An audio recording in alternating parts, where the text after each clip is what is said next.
तो यूपीआई की जो क्रांति है ना, वो अब पूरी दुनिया में फैल रही है। और ये एक ऐसी खबर है जो विदेशों में रहने वाले लाखों भारतीयों के लिए सच में एक गेम चेंजर साबित हो सकती है। सोचिए, उन लाखों भारतीयों के बारे में जो विदेशों में रहते हैं, अपने घर से, अपने परिवार से दूर, दिन रात मेहनत कर रहे हैं। बस उन्हीं के लिए अपने घर पैसा भेजने का जो तरीका है ना, वो अब हमेशा के लिए बदलने जा रहा है। तो सवाल ये है कि आखिर ये इतना बड़ा बदलाव हो कैसे रहा है? इसका जवाब है एक नए लिंक में, यूपीआई और यूपीयू का लिंक। यही वो लिंक है जो घर पैसे भेजने का एक सुपर फास्ट, एक बिल्कुल नया रास्ता खोल रहा है। जी हाँ, बिल्कुल सही सुना। इंडिया का अपना यूपीआई अब यूपीपीयू के ग्लोबल पोस्टल पेमेंट नेटवर्क से जुड़ रहा है। और सुनिए, ये कोई फ्यूचर प्लान नहीं है कि कभी होगा। ये तो पिछले महीने दुबई में लॉन्च भी हो चुका है। जरा इसका असर सोचिए।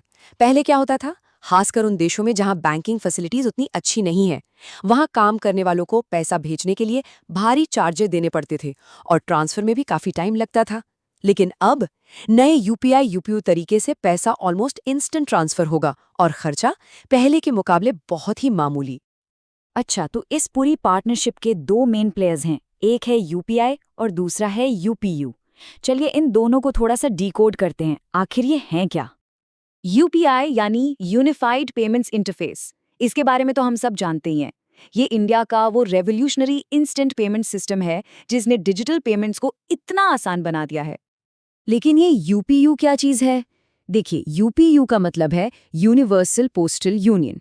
ये यूनाइटेड नेशंस की ही एक स्पेशल एजेंसी है। इसका काम है पूरी दुनिया के पोस्टल सर्विसेज के बीच तालमेल बिठाना। और हमारा यूपीआई इसी यूपीयू के इंटरकनेक्शन प्लेटफॉर्म से जुड़ रहा है। तो अब आते हैं इसके इम्पैक्ट पर कि इसका असर कितना बड़ा होने वाला है। और जब हम इंडिया के रेमिटेंस के आंकड़ों को देखते हैं ना, तो वो सच में हैरान करने वाले हैं। एक बहुत ही इंटरेस्टिंग फैक्ट पता है, पूरी दुनिया में सबसे ज्यादा रेमिटेंस यानी विदेशों से भेजा गया पैसा किस देश को मिलता है? इंडिया को। जी हाँ, इस मामले में इंडिया नंबर 1 है। और ये रकम कितनी बड़ी है इसका अंदाजा लगाइए। पिछले फाइनेंशियल ईयर में इंडिया को रिकॉर्ड तोड़ 135.4 बिलियन डॉलर्स मिले। ये फिगर सोचकर देखिए कितना बड़ा है। तो ये तो बात हुई पैसा रिसीव करने की, जिसमें इंडिया टॉप पर है। लेकिन जैसा कहते हैं, हर सिक्के के दो पहलू होते हैं। तो इस कहानी का भी एक दूसरा साइड है और वही एक बहुत इंटरेस्टिंग सवाल खड़ा करता है। अच्छा, एक बात बताइए, ये तो हो गया कि पैसा आता कहाँ है सबसे ज्यादा, पर क्या ये पता है कि दुनिया में सबसे ज्यादा रेमिटेंस भेजता कौन सा देश है? जरा सोचिए, इसका जवाब काफी सरप्राइजिंग हो सकता है।